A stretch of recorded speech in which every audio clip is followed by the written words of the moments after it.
Hi, and welcome back to Football Made Simple. After a period of sustained success, Barcelona have been ineffective when it comes to skillfully replenishing their squad when moving on from their golden era. Over the past few years, they've spent big on various players with varying levels of success. As a result, they have a heavily aging squad with certain holes in it. In this video, we'll look at some of the areas which could be improved and players who could potentially look to fill the holes. A special shout out to everyone who's been able to support Football Made Simple on Patreon so far. If you want to help the channel, I'd love it if you considered supporting on patreon.com/footballmadesimple, and you'll get perks like early access to videos, exclusive content, and so much more. And throughout the video, we'll be using stats to help assess him. And if you want to keep up with player and team stats, you can check out the OneFootball app. It's a great free app that you can get absolutely free through the link in the description below. Although there are several areas in the squad where improvement or a younger deputy are needed, the three areas pinpointed for today are right centre-back, left wing, and central midfield. Let's start with right centre-back. At 25, it seems that Longley will have the position locked down for years.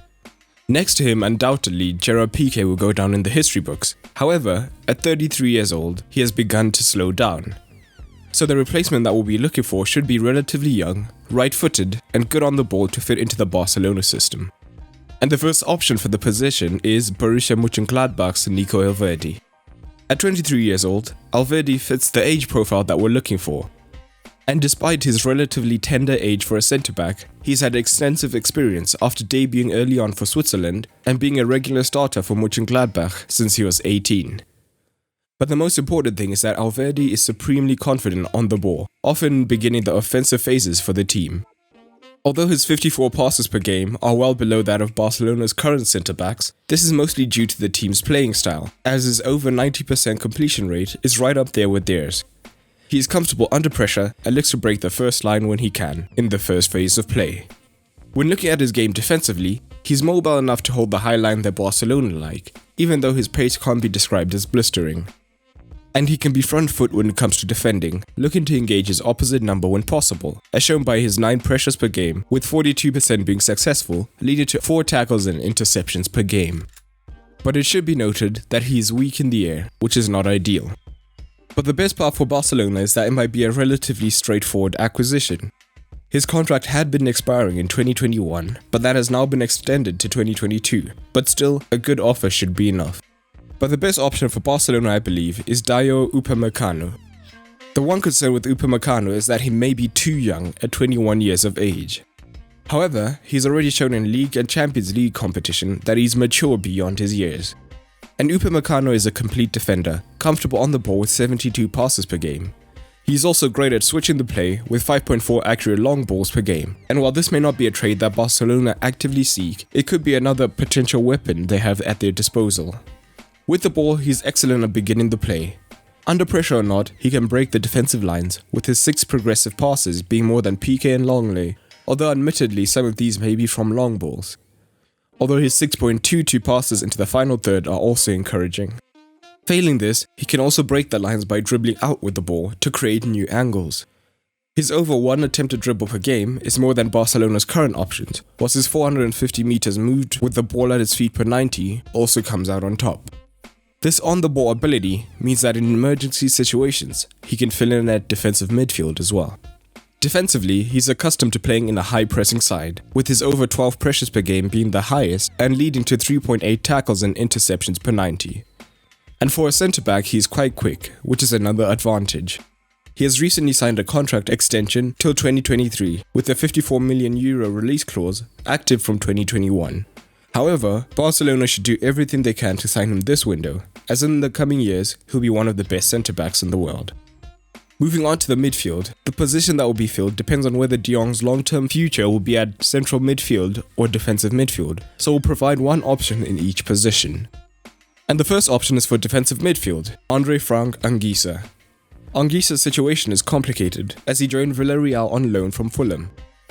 And Villarreal have made a bid to make the move permanent, but at the time of recording, the bid still hasn't been accepted, so Barca still have a chance. Anguissa is versatile, having made 17 appearances as a central midfielder, but at Barcelona, he would fit in a defensive midfield. Anguissa has shown that he's comfortable on the ball. And although Villarreal have 10% less of the ball than Barcelona, which distorts his numbers, his 87.8 completion rate is not far off Barcelona's current midfielders. When it comes to passing, Anguissa is relatively conservative, usually keeping it simple with short passes, although he does play 3.9 passes into the final third.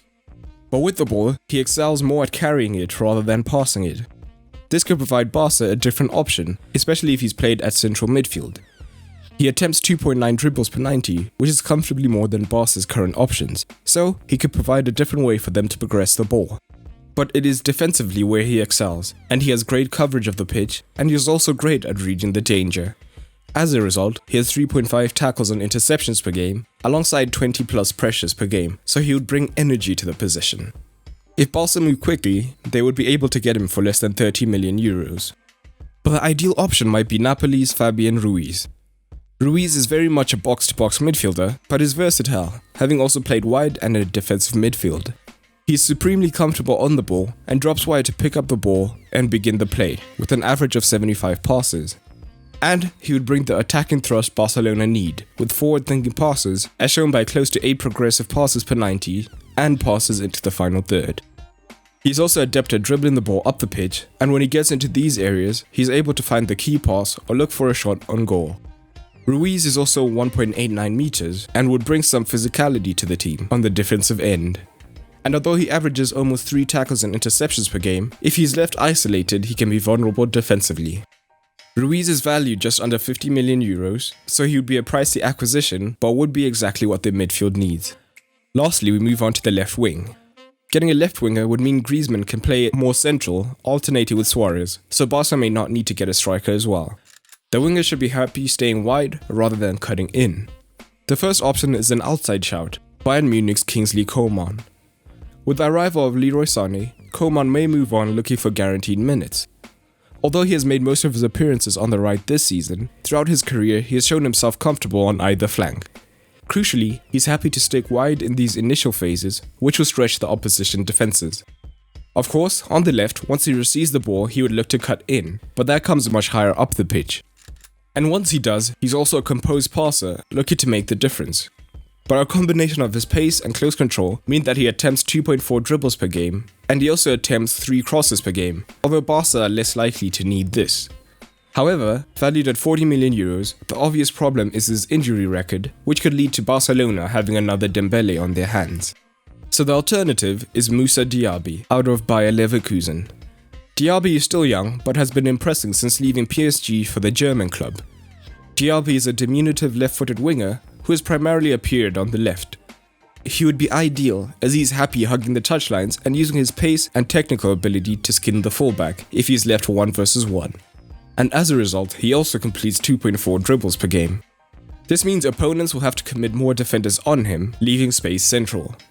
And because he's left-footed, once he does get wide, he gets his head up and looks for the cutback. He's versatile, and particularly if played off the right, looks to cut in and look for the decisive pass as he has great vision.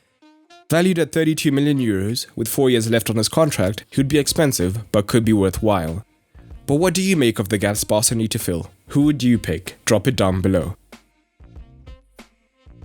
And a special thanks to all my Patreons who have helped to make this video possible. Andrew Gross, Aidan Callan, Patrick Keynes, Ethan Carlin, Edgar Stewart, Puyan Aslani, and Hamad Alfazi.